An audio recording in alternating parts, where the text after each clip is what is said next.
Selamat malam sejahtera, shalom ibu bapak saudara-saudara jemaat GPB Sejahtera yang diberkati Tuhan. Salam sehat semua. Mari membaca Alkitab. Pembacaan Alkitab kita di malam hari ini terambil dalam kitab Daniel pasal 9 dan 10. Mari kita satu hati dalam doa. Kembali di malam hari ini ya Tuhan, kami menaikkan syukur dan pujian bagi kemuliaan nama-Mu, di mana Kau selalu menjaga kami dalam setiap langkah kami dari pagi hari hingga malam ini. Sebelum kami masuk dalam tidur malam kami akan membaca bagian dari Alkitab yang berintikan firman Allah. Tuhan, berikanlah kami pendampingan kekuatan Roh Kudus-Mu yang menguatkan tubuh kami sehingga kami fokus dalam pembacaan Alkitab. Doa syukur kami malam ini kami serahkan sepenuhnya di dalam nama Yesus Kristus, firman yang hidup. Amin. Kitab Daniel pasal 9. Pada tahun pertama pemerintahan Darius anak Ahasiweros dari keturunan orang Media yang telah menjadi raja atas kerajaan orang Kastim, pada tahun pertama kerajaannya ini, aku Daniel memperhatikan dalam kumpulan kitab jumlah tahun yang menurut firman Tuhan kepada Nabi Yeremia akan berlaku atas timbunan puing Yerusalem, yakni 70 tahun. Lalu aku mengarahkan mukaku kepada Tuhan Allah untuk berdoa dan bermohon sambil berpuasa, mengenakan kain kabung serta abu. Maka aku memohon kepada Tuhan Allahku dan mengaku dosaku demikian. Ah Tuhan, Allah yang maha besar dan dahsyat, yang memegang perjanjian dan kasih setia terhadap mereka yang mengasihi Engkau serta berpegang pada perintah-Mu. Kami telah berbuat dosa dan salah. Kami telah berlaku fasik dan telah memberontak. Kami telah menyimpang dari perintah dan peraturan-Mu. Dan kami tidak taat kepada hamba-hamba-Mu, para nabi yang telah berbicara atas nama-Mu, kepada raja-raja kami, kepada pemimpin-pemimpin kami, kepada bapa-bapa kami, dan kepada segenap rakyat negeri. Ya Tuhan, Engkaulah yang benar, tetapi patutlah kami malu seperti pada hari ini. Kami orang-orang Yehuda, penduduk kota Yerusalem, dan segenap orang Israel, mereka yang dekat dan mereka yang jauh, di segala negeri di mana Engkau telah membuang mereka, oleh karena mereka berlaku murtad terhadap Engkau. Ya Tuhan kami, raja-raja kami, pemimpin-pemimpin kami, dan bapa-bapa kami patutlah malu, sebab kami telah berbuat dosa terhadap Engkau. Pada Tuhan Allah kami ada kesayangan dan keampunan, walaupun kami telah memberontak terhadap Dia, dan tidak mendengarkan suara Tuhan Allah kami yang menyuruh kami hidup menurut hukum yang telah diberikannya kepada kami dengan perantaran para nabi, hamba-hambanya. Segenap orang Israel telah melanggar hukum-Mu dan menyimpang karena tidak mendengarkan suara-Mu. Sebab itu telah dicurahkan ke atas kami kutuk dan sumpah yang tertulis dalam kitab Taurat Musa, hamba Allah itu, sebab kami telah berbuat dosa terhadap Dia. Dan telah ditetapkannya firman-Nya yang diucapkannya terhadap kami dan terhadap orang yang telah memerintah kami, yakni bahwa kami akan didatangkannya kepada kami malapetaka yang besar yang belum pernah terjadi di bawah semesta langit seperti di Yerusalem. Seperti yang tertulis dalam kitab Taurat Musa, segala malapetaka ini telah menimpa kami, dan kami tidak memohon belas kasihan Tuhan Allah kami dengan berbalik dari segala kesalahan kami dan memperhatikan kebenaran yang daripada-Mu. Sebab itu Tuhan bersiap dengan malapetaka itu dan mendatangkannya kepada kami, karena Tuhan Allah kami adalah adil dalam segala perbuatan yang dilakukannya, tetapi kami tidak mendengarkan suaranya. Oleh sebab itu ya Tuhan Allah, kami yang telah membuat umat-Mu keluar dari tanah Mesir dengan tangan yang kuat dan memasyurkan nama-Mu, seperti pada hari ini kami telah berbuat dosa, kami telah berlaku fasik. Ya Tuhan, sesuai dengan belas kasihan-Mu, biarlah kiranya murka dan amarah-Mu berlalu dari Yerusalem kota-Mu dan gunung-Mu yang kudus. Sebab oleh karena dosa kami dan oleh karena kesalahan nenek moyang kami, maka Yerusalem dan umat-Mu telah menjadi celah bagi semua orang yang di sekeliling kami. Oleh sebab itu dengarkanlah ya Allah kami doa hamba-Mu ini dan permohonan, dan sinarilah tempat kudus-Mu yang telah musnah ini dengan wajah-Mu demi Tuhan sendiri. Ya Allahku, arahkanlah telinga-Mu dan dengarlah, bukalah mata-Mu dan lihatlah kebinasaan kami dan kota yang disebut dengan nama-Mu, sebab kami menyampaikan doa permohonan kami ke hadapan-Mu bukan berdasarkan jasa-jasa kami, tetapi berdasarkan kasih sayang-Mu yang berlimpah-limpah. Ya Tuhan, dengarlah. Ya Tuhan, ampunilah. Ya Tuhan, perhatikanlah dan bertindaklah dengan tidak bertangguh, oleh karena Engkau sendiri, Allahku, sebab kotamu dan umatmu disebut dengan namamu. Sementara aku berbicara dan berdoa dan mengaku dosaku dan dosa bangsaku, bangsa Israel yang menyampaikan ke hadapan Tuhan Allahku, permohonanku bagi gunung batu, gunung kudus Allahku. Sementara aku berbicara dalam doa, terbanglah dengan cepat ke arahku Gabriel, dia yang telah kulihat dalam penglihatan yang dahulu itu pada waktu persembahan korban petang hari. Lalu ia mengajari aku dan berbicara dengan aku, Daniel, sekarang aku datang untuk memberi akal budi kepadamu untuk mengerti.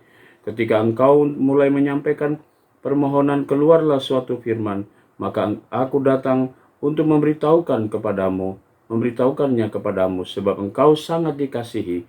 Jadi camkanlah firman itu dan perhatikanlah penglihatan itu. 70 kali 7 masa telah ditetapkan atas bangsamu dan atas kotamu yang kudus, untuk melenyapkan kefasikan, untuk mengakhiri dosa, untuk menghapuskan kesalahan, untuk mendatangkan keadilan yang kekal, untuk menggenapkan penglihatan dan nabi, dan untuk mengurapi yang maha kudus. Maka ketahuilah dan pahamilah dari saat firman itu keluar, yakni bahwa Yerusalem akan dipulihkan dan dibangun kembali sampai pada kedatangan seorang yang diurapi, seorang raja, dan ada 70 kali masa dan 62 kali 7 masa lamanya, kota itu akan dibangun kembali dengan tanah lapang dan paritnya, tetapi di tengah-tengah kesulitan. Sesudah ke-62 kali 7 masa itu, akan disingkirkan seorang yang telah diurapi, padahal tidak ada salahnya apa-apa.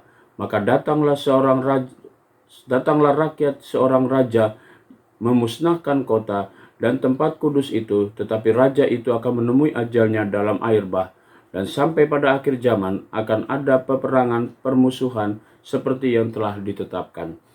Raja itu akan membuat perjanjian itu menjadi berat bagi banyak orang selama 1 kali 7 masa.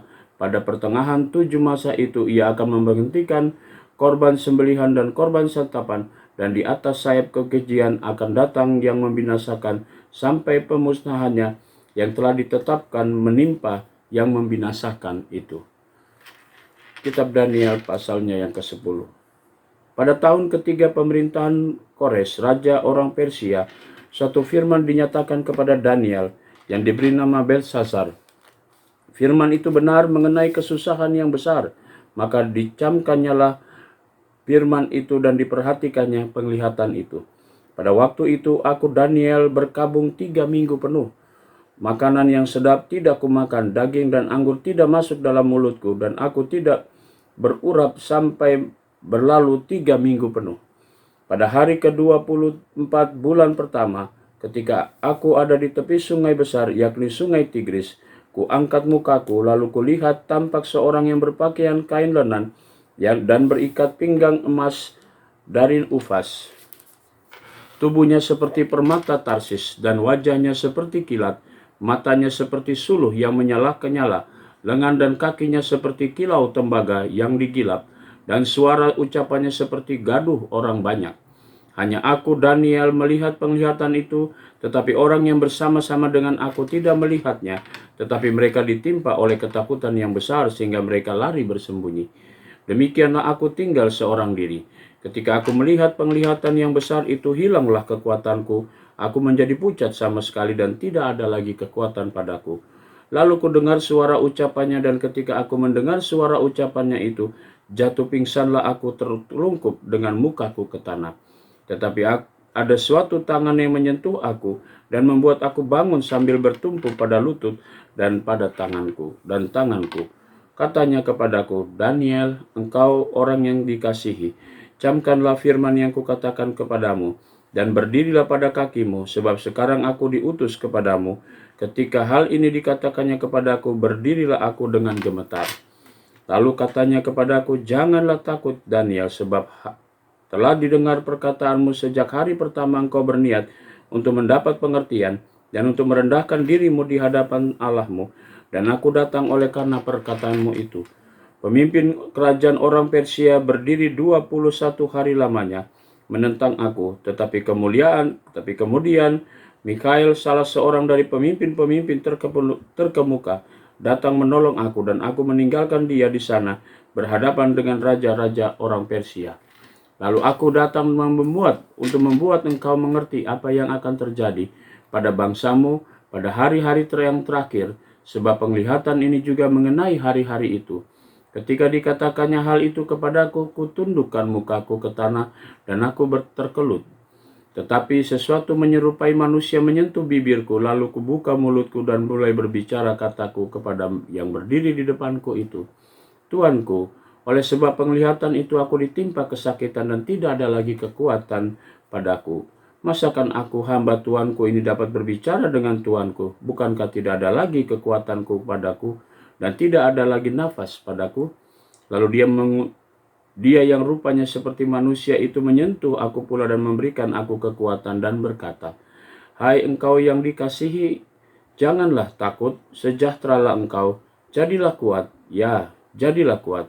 Sementara ia berbicara dengan aku merasa kuat lagi dan berkata, Berbicaralah kiranya Tuanku, sebab engkau telah memberikan aku kekuatan. Lalu katanya, Tahukah engkau mengapa aku datang kepadamu? Sebentar lagi aku kembali berperang dengan pemimpin orang Persia, dan sesudah aku selesai dengan dia, maka pemimpin orang Yunani akan datang. Namun demikian aku akan memberitahukan kepadamu apa yang tercantum dalam kitab kebenaran. Tidak ada satupun yang berdiri di pihakku dengan tetap hati melawan mereka, kecuali Mikhail, pemimpinmu itu. Demikianlah pembacaan Alkitab kita malam hari ini. Mari kita satu dalam doa. Bapa di sorga, terima kasih untuk semua kekuatan yang Tuhan hadirkan bagi kami saat kami membaca Alkitab. Kini kami akan memasuki tidur malam kami. Karuniakan Roh Kudus-Mu untuk tetap menjaga kami, melindungi kami, sehingga kami semua dapat tidur dengan baik.